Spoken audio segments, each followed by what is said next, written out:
What if I told you one of the most luxurious black wives connected to Atlanta didn't build her image by being loud, but by making fashion, marriage, travel, beauty, and soft power look completely effortless?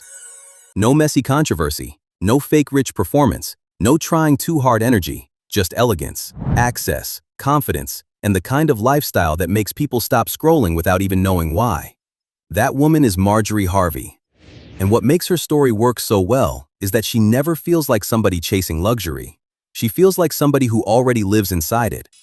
Publicly, she's known for her marriage to Steve Harvey, her fashion platform The Lady Loves Couture, her handbag line, her consignment business, and a luxury image that has stayed polished for years.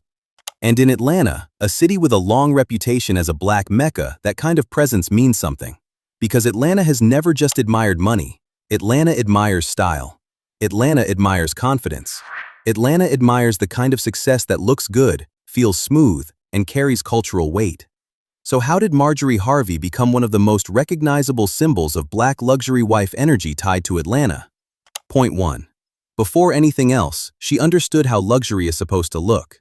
Some people get access to money first, and then spend years trying to learn taste. Marjorie Harvey gives the opposite impression. She comes across like somebody who understood presentation early, how to dress, how to carry herself, how to make elegance look natural instead of forced. And that matters. Because in luxury culture, style is never just style. It's communication. It tells people whether you belong in exclusive spaces, whether you understand restraint, whether you know how to look expensive without making noise about it. That became one of her earliest advantages. She didn't just wear beautiful things. She wore them in a way that made them feel lived in. That's a big difference. A lot of people can buy designer. Not everybody can make designer look like second skin. That's why her image landed so hard. Long before people started treating her like one of the most glamorous women in black celebrity culture, she had already built that visual language around herself. She wasn't only putting on clothes, she was building an atmosphere. And once a woman gets that part right, people notice before she even speaks. But style by itself does not create this much fascination. What made Marjorie different is what she built around that image next. Point 2. She didn't disappear into the role of wife, she elevated it. This is where her story becomes more interesting. Because a lot of celebrity wives stay in the background of the brand. Marjorie Harvey never really did that. Yes, her marriage to Steve Harvey is a huge part of her public identity. But instead of fading into that spotlight, she sharpened it. She made the role feel elevated. That's what changed everything. She took a word that people often underestimate, wife, and made it feel glamorous, powerful, polished, and aspirational. She turned it into something people watched closely, something people associated with beauty, elegance, travel, stability, and status. That doesn't happen by accident. That takes instinct. That takes control over image. And that's the memorable part here. She did not become fascinating simply because she married a famous man. She became fascinating because she knew how to build a whole lifestyle identity around that visibility. That's where things shifted. She stopped being viewed as just part of Steve Harvey's world. She started looking like a woman with a world of her own. And once that happens, people stop watching only the marriage. They start watching the atmosphere around it. Point 3. She made luxury feel soft instead of loud. This is one of the biggest reasons her image works. A lot of wealthy public figures lean into excess. Marjorie leans into control. Her version of luxury doesn't usually feel chaotic or overdone. It feels soft, polished, feminine, and very intentional. That's why her style moments keep standing out. Whether it's couture, travel looks, event appearances, or beauty shots, the message is usually the same: calm, expensive, and fully settled. That creates a different kind of status. Not loud money status, not trend-chasing status. Soft power status. The kind that says, I do not need to prove I belong here. And that energy is powerful. Because true luxury is not always about wearing the most outrageous thing in the room. Sometimes the bigger flex is being the calmest person in the room while still looking like the most expensive one there.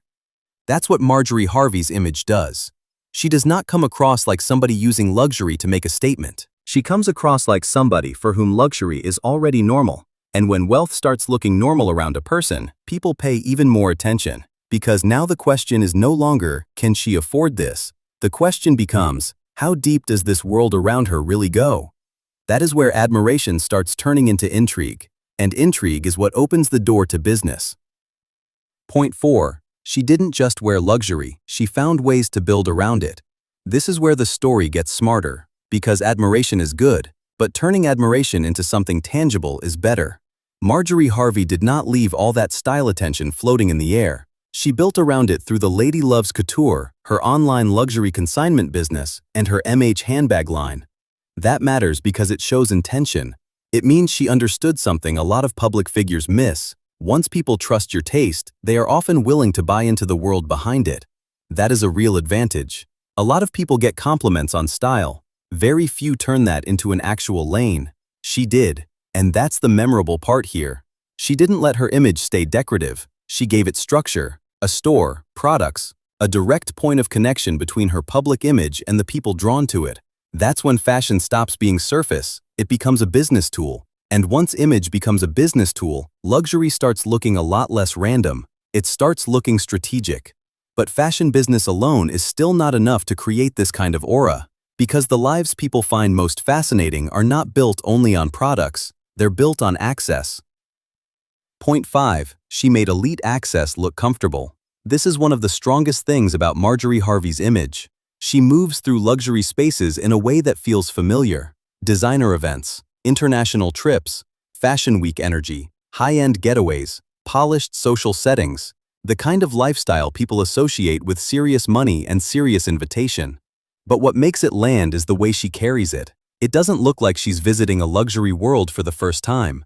It looks like she already knows the rules. That changes everything, because when exclusive spaces start looking ordinary around a person, that person starts to feel truly elite. Not because they are showing off, but because they look comfortable, settled, fluent, and fluency always feels richer than display. That's the detail that makes her image so effective. Anybody can post a beautiful vacation, anybody can take one designer photo, but when a person moves through those spaces like they already belong there, the image hits differently. That's what Marjorie Harvey has built. She doesn't just show luxury, she makes it look normal. And once a woman can do that, her image starts carrying more than beauty. It starts carrying status. But the strongest luxury stories do not stop at access. They get heavier when legacy enters the picture. Point 6. Her image became stronger when it connected to legacy and purpose. Luxury can catch attention, but legacy gives luxury weight. That's why this part matters. Marjorie Harvey's public image is not built only on fashion, travel, and polished appearances. It also connects to the Steve and Marjorie Harvey Foundation, which adds a more purposeful layer to the story. And that changes the emotional feel of her image. Because now this is not only about beauty and lifestyle. Now there is structure behind it. There is family. There is public purpose. There is something that feels larger than appearances. And that matters because people may envy luxury, but they respect direction. They respect a life that looks like it's building something, not just consuming something. That's what this chapter adds. It gives Marjorie Harvey's image more depth, more seriousness. It keeps the lifestyle from feeling empty. It turns elegance into something fuller. And that's the memorable part here. She is not presented only as fashionable. She is also tied to philanthropy, family legacy, and a marriage that many people read as stable, aspirational, and built over time. That combination is powerful. Because once beauty, business, family, and purpose start working together, a woman's image stops feeling one-dimensional. It starts feeling complete. And that leads to the final level, presence. Point 7. Her real flex is that every part of her image strengthens the others. This is the highest level of the story, and honestly, it's the reason this whole title works emotionally. A lot of wealthy women have money without identity. Others have style without substance. Others have visibility without permanence. Marjorie Harvey built something more rounded than that. Her fashion gave her visual authority. Her marriage gave her public scale. Her business moves gave her strategy. Her luxury lifestyle gave her polish. Her philanthropic image gave her depth. And Atlanta gave the whole story a cultural backdrop that makes it hit even harder. When all of those pieces come together, the result is bigger than celebrity wife energy. It becomes a kind of soft empire.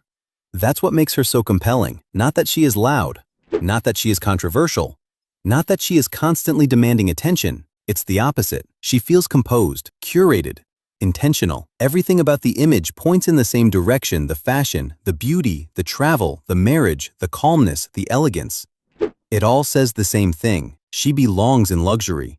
And in a city like Atlanta, that carries real symbolic weight, because Atlanta has always loved a certain kind of Black success: stylish, visible, ambitious, culturally sharp, and unapologetically elevated. Marjorie Harvey fits that energy almost perfectly. That's why her image lands so well. Not just because it looks expensive, but because it feels finished. Conclusion. So when people think about the most luxurious Black wife energy connected to Atlanta, Marjorie Harvey's name rises quickly for a reason. She didn't build her image on noise. She built it in layers. First came style, then visibility, then identity, then business, then access, then legacy, then something even more powerful than attention: presence that feels effortless. That is what makes her story work, because this is not just about a glamorous marriage. It's about turning fashion into authority, visibility into influence, influence into structure, and structure into a luxury image that feels almost impossible to ignore. She didn't just become admired, she became symbolic.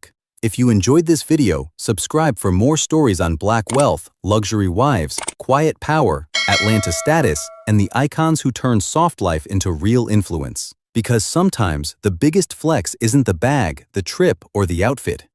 It's the way the whole room shifts when she walks in.